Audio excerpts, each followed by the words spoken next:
Hello students, this is the 32 lecture of rotational dynamics.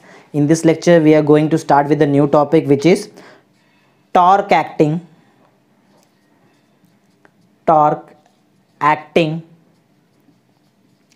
on rotating body.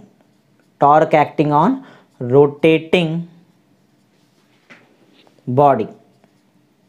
और यहाँ पे condition है, वो कंडीशन भी लिखना पड़ेगा हमको क्वेश्चन में। Torque acting on rotating body कब?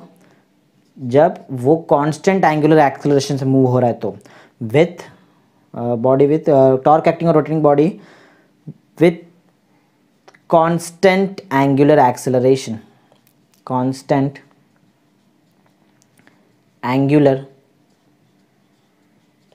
एक्सेलरेशन।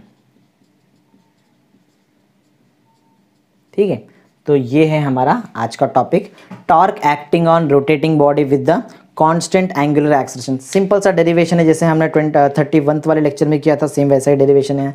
सबसे पहले हमको एज्यूम करना पड़ेगा एक रिजिड बॉडी एज्यूम कर लिया, फिर हम यहाँ पे एज्यूम करेंगे एक एक्सिस ऑफ रोटेशन जिसके अबाउट ये रिजिड बॉडी रोटेट हो रहा है। ठीक है, ये हुआ direction of motion of rigid body. फिर हमने कुछ पॉइंट मासेस एज्यूम किया था। एक मास था जिसको हमने m1 नाम दिया था, फिर जो सेकंड मास था वो उसको हमने m2 नाम तो नहीं बोल सकते हम ऐसा बोल सकते कि m1 is the mass of the this particle, m2 is the mass of second particle. एक और मास हम एज्यूम कर लेते हैं, ये ले लेते हैं हम इसको m3। ठीक है, तो 3 पॉइंट मासेस हमने एज्यूम किया है। हमने ऑलरेडी ये देखा था कि जो पॉइंट मास होता है इसका जो डिस्टेंस होता है from the axis of rotation उसको हम r से डिनोट करते हैं। और ये क्योंकि m1 है तो ये केस में हम r1 लेंगे, ये वाले केस में एक r2 ले लेते हैं, और ये लास्ट वाले केस में जो डिस्टेंस होगा from the axis of rotation that will be r3। तो 3 ऐसा हमको डिस्टेंस लेना है, तो ये डिस्टेंस हम ले लेते हैं r1, ये सेकेंड डिस्टेंस r2, और ये थर्ड जो डिस्टेंस होगा इसको हम लेते हैं r3। ठीक है, क्योंकि बॉडी पे टॉर्क एक्ट हो रहा है, टॉर्क का फॉर्मूला बेसिक होता है फोर्स इनटू परपेंडिकुलर डिस्टेंस। ठीक है, फोर्स तो कंफर्म है कि ये बॉडी पे फोर्स एक्ट होता होगा। ठीक है, तभी तो टॉर्क बन रहा है। ठीक है, तो रिजिड बॉडी है तो प्रॉपर इसको मैं एक थोड़ा प्रॉपर एक कंस्ट्रक्शन कर लेता हूँ। ठीक है, ऐसा ही डायग्राम आपको एग्जाम में बनाना है। शेप मैटर नहीं करता है, जस्ट जो पैरामीटर मैं बता रहा हूँ डायग्राम में वो पैरामीटर्स आना चाहिए बस। क्योंकि ये बॉडी रोटेट कर रहा है विद कांस्टेंट एंगुलर आपको पता होगा एंगुलर एक्सेलरेशन को हम अल्फा से डिनोट करते हैं। ठीक है, और ये केस में हमारा वो कांस्टेंट है। ठीक है ना, एंगुलर एक्सेलरेशन कांस्टेंट है अल्फा। अच्छा, क्योंकि बॉडी रोटेट कर रहा है कांस्टेंट एंगुलर एक्सेलरेशन से, इस पर टॉर्क एक्ट हो रहा है, मीन्स टॉर्क का फॉर्मूला तो बेसिक होता है फोर्स इंटू परपेंडिकुलर डिस्टेंस। ये आपको परपेंडिकुलर डिस्टेंस तो दिख ही रहा है, तो फोर्स बना देता हूँ मैं यहाँ पर डायग्राम में। तो जो फोर्स का डायरेक्शन होगा वो कुछ ऐसा होगा। ठीक है, फोर्स पर ये जो डिस्टेंस है उसको परपेंडिकुलर ही तो आना चाहिए। ये जो m1 पे जो फोर्स एक्ट हो रहा है मैं ऐसा बोल देता हूँ, मैं थोड़ा डायग्राम के बाहर पैरामीटर लिखना, कोई प्रॉब्लम नहीं होता इससे। ठीक है, f1 जो मास m2 पे जो फोर्स एक्ट हो रहा है परपेंडिकुलर तो होगा, क्योंकि मैंने बताया टॉर्क का फॉर्मूला होता है फोर्स इंटू परपेंडिकुलर, ये जो डिस्टेंस ये परपेंडिकुलर होना चाहिए, तो ये हो जाएगा मेरा f2। ठीक है, सिमिलरली अगर मैं यहाँ पे बनाऊँ तो ये हो जाएगा मेरा, यहाँ पे जो फोर्स लग रहा है ये फोर्स को मैं बोल देता हूँ f3। ठीक है, ऑलमोस्ट डायग्राम हमारा कंप्लीट हो चुका है। डायग्राम में बता देता हूँ क्या क्या फिर से एक बार। एक मैंने रिजिड बॉडी कंसिडर किया है, 3 पॉइंट मासेस कंसिडर किए हैं m1 m2 m3। Point repeat करता हूँ कि ज़रूरी नहीं कि सिर्फ 3 ही पॉइंट मास है, दिख 3 रहा है, बहुत सारे पॉइंट मास से रिजिड बॉडी बना हुआ है। ठीक है, अच्छा सेंटर नहीं बताया, सेंटर बता देते हैं। Centre of the rigid body हम एज्यूम करते हैं O है। जो पॉइंट मासेस है उसका जो डिस्टेंस हमने एक्सिस ऑफ रोटेशन से निकाला है वो है r1 r2 r3 and so on up to rn तक जाएगा। हर पॉइंट मास पे फोर्स एक्ट हो रहा है, क्यों एक्ट हो रहा है, टॉर्क एक्ट हो रहा है, इसलिए टॉर्क है मीन्स फोर्स से ही बना होगा टॉर्क, और वो परपेंडिकुलर होता है हमेशा डिस्टेंस से। तो मैंने परपेंडिकुलर देखो कैसा बनाया, f1 f2 f3 and so on up to fn भी होगा। ठीक है, वो दिख नहीं रहा है क्योंकि nth वाला पार्टिकल मैंने ये बनाया नहीं यहाँ पे। ठीक है ना, ओके, तो ये हमारा डायग्राम कंप्लीट हो चुका है। अब हम क्या करते हैं, इसका थियरी लिख लेते हैं। ठीक है, थियरी लिखते हैं। ओके, थियरी बहुत सिंपल है, 2 पॉइंट का जस्ट थियरी होना चाहिए और आगे हम पूरा मैथमेटिक्स करेंगे। जो फर्स्ट पॉइंट ये है, इसमें हमको बताना पड़ेगा कि एक बॉडी है जिसका टोटल जो मास है वो कैपिटल M है और अंदर बहुत सारे मास हैं। ठीक है ना, तो स्टार्ट करते हैं। कंसिडर अ बॉडी ऑफ मास जो होगा of mass capital M, total mass कितना है कैपिटल M। ठीक है, कंपोज्ड कंपोज्ड ऑफ, इसके अंदर बहुत सारा मास हो ना, composed of point mass, composed of point mass, point mass, point mass. अच्छा, पॉइंट मास में क्या क्या आया है, कंपोज ऑफ पॉइंट मासेस क्या क्या है हमारे पास? जो पॉइंट मासेस हैं वो है m1, ठीक है ना, m2 है, m3 है, and so on up to mn तक है, ठीक है। इसको भी हम रिप्लेस कर लेते हैं कैप, जो भी मेन अल्फ़ाबेट्स होगा, जो मेन पैरामीटर्स, मैं उसको अलग कलर से लिखता हूँ, विजन में ईजी होता है थोड़ा, ठीक है। Consider body of mass capital, हमने देखा कि बॉडी का टोटल मास जो है वो कैपिटल M है, और अंदर बहुत सारे मासेस हैं, m1, m2, m3 and so on up to mn, इतना मास है, ठीक है। अच्छा, ये जितना भी मासेस है इसका कुछ ना कुछ तो रिस्पेक्टिव डिस्टेंस है from the axis of rotation, तो भी लिख लेते हैं। हैविंग रिस्पेक्टिव डिस्टेंस, कितना रिस्पेक्टिव डिस्टेंस है? डिस्टेंस ऑफ, बहुत सारे रिस्पेक्टिव डिस्टेंस है, अलग अलग पॉइंट मास के लिए अलग अलग है। जैसे फर्स्ट मास के लिए r1 है, सेकंड के लिए r2 है, थर्ड के लिए r3 and so on up to rn जो है, rn जो पॉइंट मास है इसके लिए हमारा, ठीक है, mn जो पॉइंट मास है इसके लिए जो रिस्पेक्टिव डिस्टेंस है वो है rn, ठीक है ना। तो हमने यहाँ पे क्या क्या बताया? Consider body of mass capital M composed of point masses m1, m2, m3 and so on up to mn बता दिया, ठीक है। और बताया कि इसका जो रिस्पेक्टिव डिस्टेंस है इतना है, लेकिन ये रिस्पेक्टिव डिस्टेंस कहाँ से मेजर कर रहे हैं? भूल रहे हो, कहाँ से मेजर कर रहे हैं? हम मेजर कर रहे हैं हम from the axis of rotation, from the axis of rotation, axis of rotation से हम डिस्टेंस मेजर कर रहे हैं, ठीक है ना। ये हुआ हमारा point number 1 complete. Let's move on two point number 2। Point number 2 बहुत सिंपल होता है, क्या लिखते हैं आपको पता है? मैं लिखता हूँ यहाँ पे कि एंगुलर एक्सेलरेशन जो है वो कांस्टेंट होगा, क्योंकि बॉडी रोटेट हो रहा है, तो हर एक पॉइंट मास पे फोर्स होगा जो होगा F1, F2, F3 and so on up to Fn, ऐसा बहुत सारे फोर्सेस एक्ट होंगे, ठीक है ना। तो चलो वो लिख लेते हैं। Consider a rigid body, consider rotating लिख लेते हैं, rotating rigid body with angular acceleration, या फिर विथ कांस्टेंट एंगुलर एक्सेलरेशन लिखे तो कैसा होगा? क्योंकि एंगुलर एक्सेलरेशन लिखना ठीक है, बट जब हमको क्वेश्चन में दिया ही गया है कि जो एंगुलर एक्सेलरेशन है वो कांस्टेंट, तो लिखने में क्या प्रॉब्लम, ठीक है। Consider a rotating rigid body with constant angular acceleration, with constant angular acceleration, जो एंगुलर एक्सेलरेशन है वो कैसा है? कांस्टेंट है, ठीक है। फिर उसके बाद बताएंगे हम कि फोर्स एक्ट हो रहा है हर एक पॉइंट पे ना, हर एक पॉइंट मास पे फोर्स एक्ट हो रहा है, जो है F1, F2, F3 ये सब है ना फोर्स, यही बताना पड़ेगा हमको। तो हमने अभी तक क्या लिखा है? Consider rigid rotating rigid body, consider rotating rigid body with constant angular acceleration. अगर रोटेट हो रहा है तो इतना है कि फोर्स भी एक्ट होगा, with force acting on point mass S. क्या क्या फोर्स एक्ट हो रहा है हमारे पास? देखो, फोर्स जो एक्ट हो रहा है पॉइंट मास पे वो है F1, F2, F3 and so on up to Fn तक फोर्स एक्ट होगा, ठीक है। Fn तक फोर्स एक्ट होने वाला है, ओके। तो ये हुआ हमारा पॉइंट नंबर 2 कंप्लीट। अब हम स्टार्ट करने वाले हैं मैथमेटिक्स से, ठीक है। एक बार मैथमेटिकल कंसेप्ट आ जाएगा तो थोड़ा इंटरेस्टेड लगता है। वैसे थियरी बहुत इंपॉर्टेंट है, बिना थियरी के आपको एग्जाम में फुल मार्क्स नहीं मिल सकता है, ठीक है। तो थियरी लिखना बहुत इंपॉर्टेंट था, तो हमने लिख दिया है। Let's move on to mathematical part. Third point में देखो करना क्या है, हमको निकालना है टॉर्क, लेकिन इतना है कि रोटेटिंग बॉडी पे आपको टॉर्क निकालना है, पॉइंट मास पे आपको टॉर्क नहीं निकालना है, ठीक है।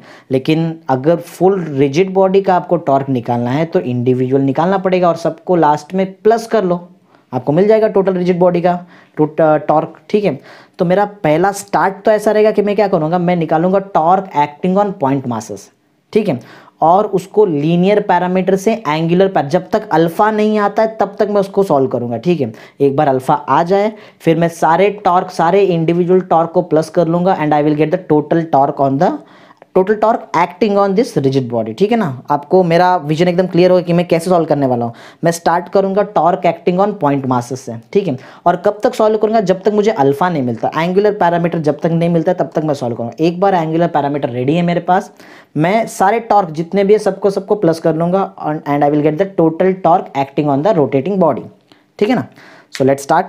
सबसे पहले हम क्या करेंगे, हम यहाँ पे लिखेंगे जो टॉर्क होता है, टॉर्क का फॉर्मूला क्या होता है, force into perpendicular distance R, ठीक है ना। तो चलो स्टार्ट करते हैं। अगर मैं फर्स्ट पॉइंट मास m1 पे देखूँ तो इस पे जो टॉर्क एक्ट होता होगा वो होगा tau 1 which will be equal to F1 into R1, ठीक है ना। सेम अगर मैं टाउ 2 निकालूँ तो ये होगा F2 इंटू R2। सिमिलरली अगर मैं tau 3 means third point mass पे अगर टॉर्क एक्ट हो रहा है तो वो होगा F3 into R3 and so on करते करते अगर मैं जाऊँ टाउ n, मतलब अगर nth वाला जो पार्टिकल है जो होगा ये रिजिड बॉडी में, उस पर अगर टॉर्क निकालूँ तो that torque will be equal to Fn into Rn, ठीक है। तो ये मैंने क्या निकाला, मैंने बेसिक टॉर्क का फॉर्मूला लिख दिया। लेकिन अभी भी देख लो मैं अल्फा तक नहीं पहुँचा हूँ, जब अल्फा तक पहुँच जाऊँगा तब मैं सारे टॉर्क को प्लस करूँगा, बीच में नहीं कर सकते हम ऐसा, ठीक है। तो हमारा पॉइंट नंबर 3 कंप्लीट हो गया है, ठीक है।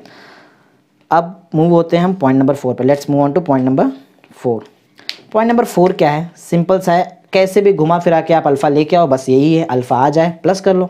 अल्फ़ा अभी तक आया हुआ नहीं है, तो क्या करेंगे जिससे अल्फ़ा आ जाए, ठीक है। तो एक फॉर्मूला आई होप आप सबको याद होगा कि फोर्स का जो फॉर्मूला होता है वो होता है मास इंटू एक्सीलरेशन, ठीक है ना। एक बार मैं F के जगह पे m इंटू ए लिख दूँ। अच्छा एक और चीज़ है, एंड अगर मैं A देखूँ, A का जो फॉर्मूला होता है, A का फॉर्मूला होता है आर अल्फ़ा, ठीक है ना। आई होप सबको याद है कि नहीं। देखो F is equal to M A तो ठीक है, एक और फॉर्मूला होता है, A का जो फॉर्मूला होता है वो होता है आर अल्फ़ा, ठीक है ना। अच्छा अगर मैं ये दोनों फॉर्मूला को कंबाइन कर लूँ, ठीक है ना, अगर मैं दोनों फॉर्मूले को कंबाइन कर लूँ, देखो क्या मुझे आंसर मिलेगा, ठीक है ना। देखो तो सबसे पहले क्या करता हूँ, मैं ये दोनों फॉर्मूले को एक ही लाइन में लिखता हूँ क्योंकि मुझे नीचे इनको कंबाइन भी करना है। F is equal to M A, ठीक है, एंड एक और फॉर्मूला है linear acceleration is equal to R into angular acceleration. तो मैं ये दोनों फॉर्मूला को कंबाइन करता हूँ। कंबाइन का मतलब क्या होगा, मैं ये ए का वैल्यू ये फॉर्मूले में पुट करता हूँ और एफ का आंसर निकालूंगा, ठीक है। So I will get the value of F S M R alpha, ठीक है। ये होगा मेरा f का वैल्यू। तो जहाँ जहाँ मुझे f दिखेगा मैं ये पैरामीटर वहाँ पे पुट करूँगा, okay. So let's start with tau 1। अगर मुझे टाउ 1 निकालना है तो ध्यान देना यहाँ पे f1 आता है। अच्छा f1 है, f1 के जगह पे मुझे क्या लिखना पड़ेगा, m1 लिखना पड़ेगा, r1 भी लिखना पड़ेगा, अल्फ़ा 1 नहीं लिखना है। क्यों, because alpha is constant, angular acceleration is constant for this rigid body, ठीक है ना। तो आपको अल्फ़ा नहीं लिखना है, आपको ये वन जो F1 आ रहा है, 1 के वजह से M पे आप 1 लिख सकते हैं, R पे भी 1 लिख सकते हैं, लेकिन अल्फ़ा पे 1 नहीं लिख सकते क्योंकि अल्फ़ा तो कांस्टेंट है ना। तो बताओ टाउ 1 का फॉर्मूला क्या होगा, F1 का फॉर्मूला में आता है M1, ठीक है। F1 के फॉर्मूले में R1 भी आएगा, लेकिन ऑलरेडी एक R1 यहाँ पे प्रेजेंट है। सोचो ना, ये पूरा इतना पार्ट अगर मुझे F1 के जगह पे लिखना है तो ये R1 और ये R1 तो मल्टीप्लाई होगा ना, तो हमको मिल जाएगा R1 स्क्वायर और अल्फ़ा, ठीक है। अगर टाउ 1 का value m1 r1 square alpha है, ठीक है ना, तो टाउ 2 का वैल्यू क्या होगा, m2 r2 square alpha, and so on. अगर मैं ऐसा करते करते जाऊँ टाउ n तक, so I will get the value of tau n as mn rn square alpha. ये मैंने निकाल दिया टाउ n। एक पॉइंट मेरा याद करो, मैं लेक्चर में मैंने बहुत बार ये पॉइंट बोला है कि मैं इंडिविजुअल टॉर्क निकालूंगा और कब तक मैं वो टॉर्क को सॉल्व करूंगा जब तक मुझे अल्फ़ा नहीं मिलता है। आप देख सकते हैं ये वाले हमारे स्लाइड में मुझे टॉर्क के फॉर्मूले में अल्फ़ा मिल चुका है, ठीक है। एक बार मुझे अल्फ़ा मिल गया, दैट्स इट, मेरा हमारा काम कंप्लीट होने वाला है। यहाँ पे अब करना क्या है, जस्ट हमको ये जितने भी टॉर्क इंडिविजुअल टॉर्क है ये सबको ऐड कर दो, आपको मिल जाएगा total torque acting on the rigid body, ठीक है। तो total torque acting on the rigid body निकालना भी बहुत ज़्यादा ईजी है, सिर्फ आपको करना है क्या है, सबको प्लस कर दो, ठीक है ना। So let's start, let's move on two point number 5। This is our last point, ठीक है। ये लास्ट पॉइंट हम यहाँ पे खत्म करने वाले हैं हमारा आंसर को। तो कैसे स्टार्ट करेंगे, बहुत सिंपल सा कंसेप्ट है, total torque is equal to sum of all the torque acting on the individual particle of the rotating body, ठीक है ना। अब मैंने टाउ 3 लिखा है, आपको लिखना है टाउ 3 लिखो, या फिर डायरेक्ट आप टाउ 1 टाउ 2 से टाउ n तक आ सकते हो, कोई प्रॉब्लम नहीं। अच्छा, tau is equal to tau one का वैल्यू कहाँ गया, टाउ वन का वैल्यू ये, अच्छा अल्फा वैल्यू वैल्यू लेना है, ये वाला वैल्यू मत लेना, ये अपडेटेड वैल्यू जो है वो यूज़ करो, m1r1 square alpha plus tau two का वैल्यू क्या है, m2r2 स्क्वायर अल्फा। अच्छा ये टाउ थ्री नहीं डालता हूँ मैं, डायरेक्ट यहाँ पे आऊँगा, ठीक है डायरेक्ट जाऊँगा, प्लस करते करते and so on, tau N का वैल्यू है mn स्क्वायर अल्फा। देखो क्लियर दिख रहा है यहाँ पे, एकदम कंसेप्चुअल क्लियर है। Alpha alpha alpha, alpha common है, अल्फा कॉमन निकाल लो तो हमको जो मिलेगा वो होगा m1r1 square plus m2r2 square plus so on up to mnrn square, और बाहर है हमारे पास अल्फ़ा, ठीक है ना। थोड़ा सा अंदर लिख लेते हैं उसको, प्रॉपर दिख नहीं रहा है कि वो अल्फ़ा है, ठीक है। तो क्लियर, इतना तो बहुत इजी सा डेरिवेशन लग रहा रहेगा शायद आपको, बहुत इजी सा कंसेप्ट हम सॉल्व कर रहे हैं, mnrn square and at last हमारे पास क्या है यहाँ पे अल्फ़ा, ठीक है। अब याद करो ये क्या है, ये और कोई नहीं, ये आई है, मोमेंट ऑफ इनर्शिया आई, याद है ना आपको, moment of inertia of system of particle is defined as the sum of product of mass of each and every particle and square of its respective distance from the axis of rotation. याद है कि नहीं आपको statement, हमने किया already, ये इसमें moment of inertia of system of particle, वहाँ पे हमने ये चीज़ किया है कि ये जो m1r1 square plus m2r2 square and so on up to mnrn square, ये और कोई नहीं, ये आई है, इसको हम मोमेंट ऑफ इनर्शिया बोलते हैं। तो टॉर्क का जो वैल्यू मिल रहा है हमको, टॉर्क इज इक्वल टू क्या मिल रहा है, आई इंटू और लास्ट में हमारे पास क्या अल्फा, दैट्स इट, खत्म। ये हमने क्या निकाल दिया, हमने निकाल दिया total torque acting on the rigid body. Individual point mass पे एक्ट होने वाला टॉर्क नहीं है ये वो वाला टॉर्क है जो टोटल रिजिड बॉडी, जो फुल रिजिड बॉडी है उस पे एक्ट हो रहा है, ठीक है। आई होप एकदम क्लियर, क्रिस्टल क्लियर कंसेप्ट है हमारे पास। ओके, रिपीट कर देता हूँ एक बार क्या क्या हुआ है। एक रिजिड बॉडी कंसिडर किया है, पॉइंट मासेस कंसिडर किए हैं, रिस्पेक्टिव डिस्टेंस r1 r2 और r3 and so on up to rn लिया है। हर एक पॉइंट मासेस पे फोर्स एक्ट हो रहा है, f1 f2 f3 and so on up to fn। Body rotate हो रहा है कांस्टेंट एंगुलर एक्सेलरेशन से। हमने स्टार्ट किया बेसिक टॉर्क के फॉर्मूले से, मैंने बताया था मैं इंडिविजुअल टॉर्क निकालूंगा, और कब तक निकालूंगा, जब तक अल्फा तक नहीं पहुंच जाऊं। एक बार जैसे मैं अल्फा तक पहुंच जाऊं, सारे टॉर्क को मैं ऐड कर दूंगा, आई will get the total torque acting on the rotating body, ठीक है। तो टॉर्क का फॉर्मूला होता है basic force into perpendicular distance, इससे सॉल्व किया। फिर मैंने देखा कि फोर्स का भी एक फॉर्मूला होता है मास इंटू एक्सेलरेशन। एक और फॉर्मूला है एक्सेलरेशन जो होता है, linear acceleration is equal to R into angular acceleration. ये ए का वैल्यू मैंने यहाँ पे पुट कर दिया, फोर्स का जो फॉर्मूला था इसको अपडेट कर लिया, और एफ के जगह पे मैंने जो जो टाउ वन में जहाँ भी एफ आता है वो टाउ वन वाला जो भी थर्ड पॉइंट था इसको मैंने अपडेट कर लिया, ठीक है। और ये पॉइंट में मेरे पास अल्फा आ चुका है। एक बार अल्फा आ गया, जस्ट आपको पुट करना है यहाँ पे टोटल टॉर्क को ऐड करना है, you will get the answer of total torque acting on the rotating body, that's it, एकदम इजी कंसेप्ट।